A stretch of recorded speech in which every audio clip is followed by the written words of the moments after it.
Hi friends, എല്ലാവർക്കും നമസ്കാരം. Welcome to മിന്നസ് കിച്ചൻ. അപ്പോൾ ഇന്നത്തേത് നമ്മുടെ റവയും കൊണ്ട് ആവിയിൽ വേവിച്ചെടുക്കുന്ന നല്ല അടിപൊളി നൽമണി പലഹാരത്തിൻ്റെ റെസിപ്പി കേട്ടോ. അപ്പോൾ ഒരുപാട് പാടൊന്നുമില്ല. ഇതിൻ്റെ മിക്സ് റെഡിയാക്കി എടുക്കാൻ ഒരു 10 മിനിറ്റ് അത്രയും മാത്രം മതിയാവും. പിന്നെ ഇതൊന്ന് ആവിയിൽ വെന്ത് വരാനുള്ള സമയം മാത്രമേ കുറച്ചധികം വേണ്ടി വരുള്ളൂ. അത് ഒരുപാടൊന്നുമില്ല, ഒരു 15-20 മിനിറ്റ് ഏറ്റവും കൂടി പോയി കഴിഞ്ഞാൽ. അപ്പോൾ നമ്മുടെ റവയും കൊണ്ട് ഏത് കൊച്ചു കുട്ടികൾക്ക് വരെ ഈസി ആയിട്ട് റെഡിയാക്കി എടുക്കാൻ പറ്റാവുന്ന നമ്മുടെ ഈ പലഹാരം എങ്ങനെയാണ് റെഡിയാക്കി എടുക്കുന്നത് കണ്ടു നോക്കാം. കൂടെ തന്നെ റെസിപ്പിക്ക് ഇഷ്ടമാവുന്നുണ്ടെങ്കിൽ ഒന്ന് ലൈക്ക് അടിച്ച് മറ്റുള്ളവരെ കൊണ്ട് ഷെയർ കൂടി ചെയ്യാനായിട്ട് മറന്നു പോകരുത്. നമുക്ക് പൊട്ടു തന്നെ സമയം കളയാതെ നേരെ വീഡിയോയിലേക്ക് പോയാലോ. അപ്പോൾ നമ്മുടെ റെസിപ്പി ചെയ്തെടുക്കാനായിട്ട് ഒരു മിക്സിയുടെ ജാർ ഞാൻ എടുത്തിട്ടുണ്ട്. അപ്പോൾ അത്യാവശ്യം വലിപ്പമുള്ള ഒരു ജാർ എടുക്കാം കേട്ടോ. ഇതിനകത്തേക്ക് 1 കപ്പ് റവയാണ് ചേർത്ത് കൊടുക്കുന്നത്. ഇപ്പം ഞാൻ എടുത്തിരിക്കുന്ന ഈ റവയ്ക്ക് ഒരുപാട് തരിതരിപ്പൊന്നുമില്ലാത്ത റവയാണ്. വറുത്തതോ വറുക്കാത്തതോ ഏതാണെങ്കിലും കുഴപ്പമില്ല.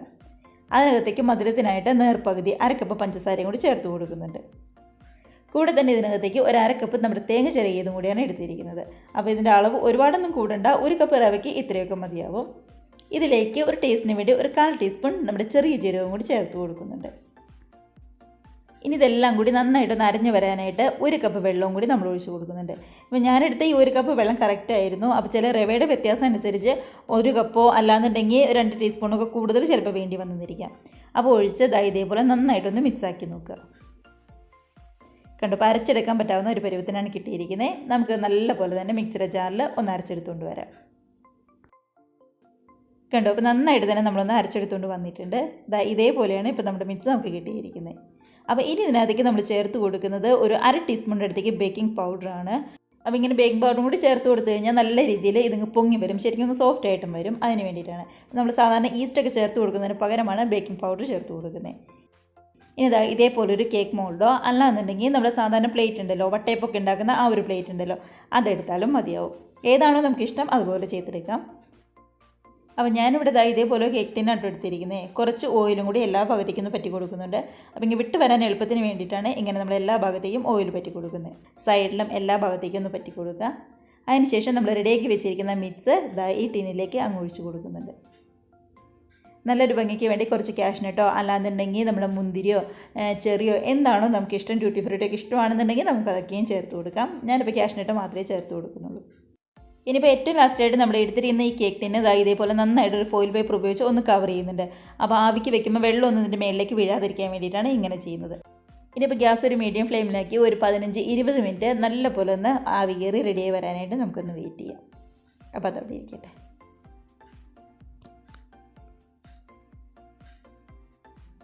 അങ്ങനെ ഒരു 20-25 മിനിറ്റ് കഴിഞ്ഞപ്പോഴേക്കും നല്ലപോലെ ആവിയൊക്കെ വന്ന് ശരിക്കും നമ്മുടെ കേക്ക് റെഡി ആയിട്ട് വന്നിട്ടുണ്ട്. കണ്ട്, നമ്മുടെ ഫോയിൽ പേപ്പർ മാറ്റി നോക്കുമ്പോഴാണെങ്കിലും നല്ലപോലെ പൊങ്ങി ശരിക്കും നടുഭാഗമൊക്കെ ആണെങ്കിലും നല്ലപോലെ റെഡിയായി വന്നിട്ടുണ്ട്.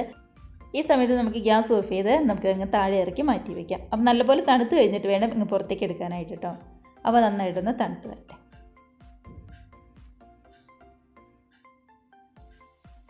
അപ്പോൾ നന്നായിട്ട് തണുത്ത് കഴിഞ്ഞപ്പോൾ നമ്മളിതങ്ങ് പുറത്തേക്ക് എടുത്ത് മാറ്റി വയ്ക്കുവാണ്.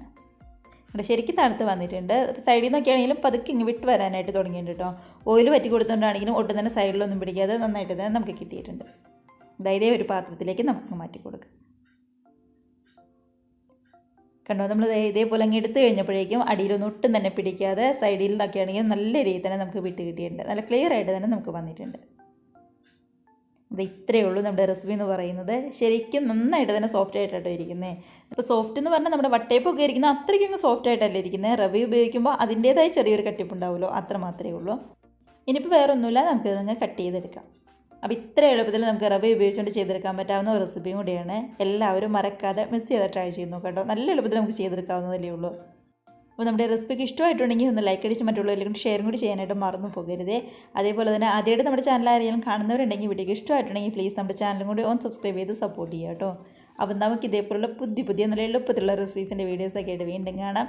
അതുവരെ എല്ലാവർക്കും ബൈ.